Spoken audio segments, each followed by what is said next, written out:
L'été, c'est censé être le moment où on souffle un peu, où on se repose, on décroche, on se recharge.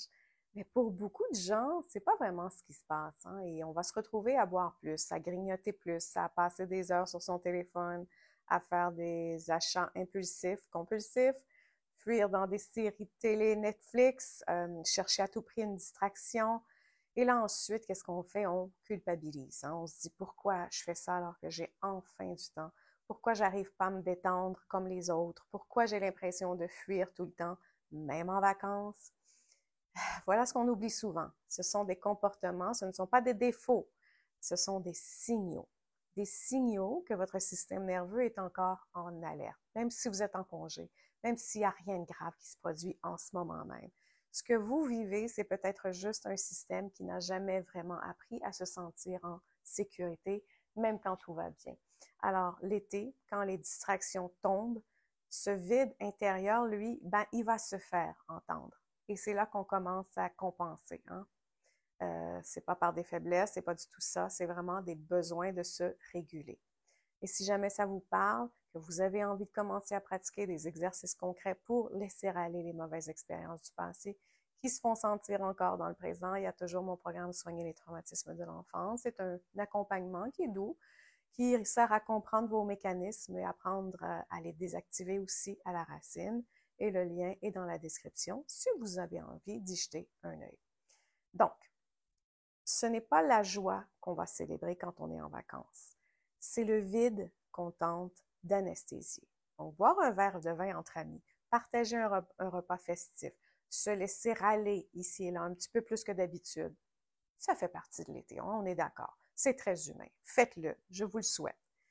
Mais parfois, ce petit verre devient un petit rituel quotidien et c'est pas pour célébrer, c'est pour se calmer. C'est calmer quelque chose à l'intérieur qu'on ne comprend pas réellement. C'est pour faire taire une tension, pour oublier un inconfort euh, qui est un peu diffus en nous sans tout à fait savoir qu'est-ce qui se passe, pour mieux s'endormir sans trop penser.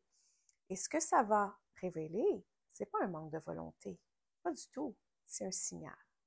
C'est un message que le système nerveux, il envoie en vous, en silence.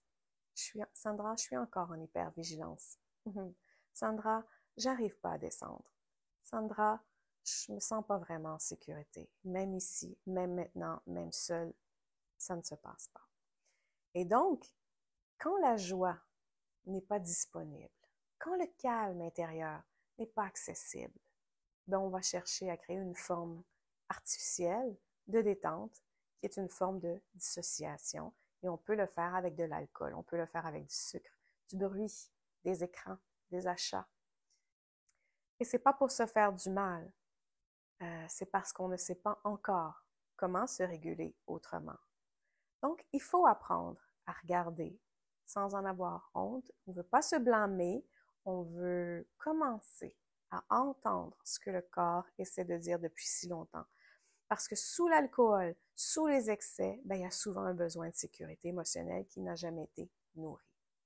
Maintenant, quand on pense au scroller sur son téléphone, le sucre, la distraction, encore une fois, ce sont des stratégies de survie. Donc, on a tendance, encore une fois, à se juger pour nos mauvaises habitudes. On se dit qu'on manque de discipline, qu'on procrastine, qu'on est addict au sucre ou esclave de notre téléphone.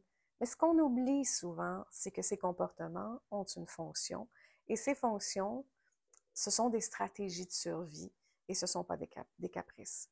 Quand on n'a pas appris à s'apaiser, quand on ne sait pas comment faire, quand on n'a pas appris à accueillir ses émotions, on ne sait pas comment les faire, quand on n'a pas appris à se sentir en sécurité intérieurement, ben le corps, ce qui va faire, dit pas de problème, je vais te trouver un plan B, tu vas voir, ça fonctionne, magique. Alors, il va détourner notre attention pour éviter qu'on ressente un peu trop fort quelque chose qu'on n'est pas prêt à traverser. Donc, on va scroller à l'infini sur les réseaux sociaux, évidemment, pour éviter justement une montée émotionnelle, une montée d'angoisse, une montée de stress, une montée de tristesse, peu importe ce que c'est. Un bol de crème glacée peut, même chose, ça peut aller anesthésier une espèce de solitude qu'on ne sait pas nommer. Alors, ce sont des exemples, évidemment. Une série en boucle, le Netflix, idéal, ça aussi, pour remplacer un contact humain qu'on n'a pas appris à recevoir ou qu'on n'a pas parce qu'on est plutôt isolé. Et donc, tout ça, c'est pas de la paresse, c'est de l'intelligence vais dire traumatique, tiens. Tiens, oui, c'est de l'intelligence traumatique. C'est le système nerveux qui dit, je choisis la distraction parce que l'émotion, je ne sais pas comment la contenir, je ne sais pas quoi faire avec. Tu sais, Sandra? Et donc, c'est ce qu'on fait. Donc, si au lieu de vous en vouloir, vous posiez simplement cette question, qu'est-ce que j'évite de ressentir en ce moment? Pas pour avoir une réponse parfaite, mais juste pour commencer à écouter ce qui se cache derrière l'envie de fuir. Parce que derrière chaque comportement qui sont automatiques, ben, il y a une part de vous qui va demander de l'attention, pas de la discipline, mais de la sécurité. On veut pas de la discipline, c'est pas ce qu'on veut de la sécurité. Et justement, l'été, est-ce que c'est pas le moment de, de s'aider? Parce que justement, le rythme est beaucoup plus lent. Parce qu'on est plus distrait aussi hein, par le travail, donc c'est beaucoup plus facile. Là, on est plus distrait. Oups, qu'est-ce que je fais?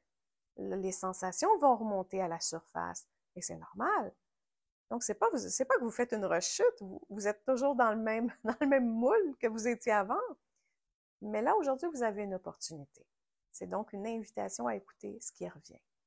Donc, vous n'avez pas besoin de vous juger. Vous avez juste besoin de comprendre ce que votre corps vous dit et de trouver des outils qui vous permettent de le rassurer, pas de le forcer. Et c'est là que la vraie transformation commence, quand on commence à doucement ralentir, s'écouter, écouter le système nerveux. Voilà, sur ce, je vous dis, prenez soin de vous, car tout le reste suivra.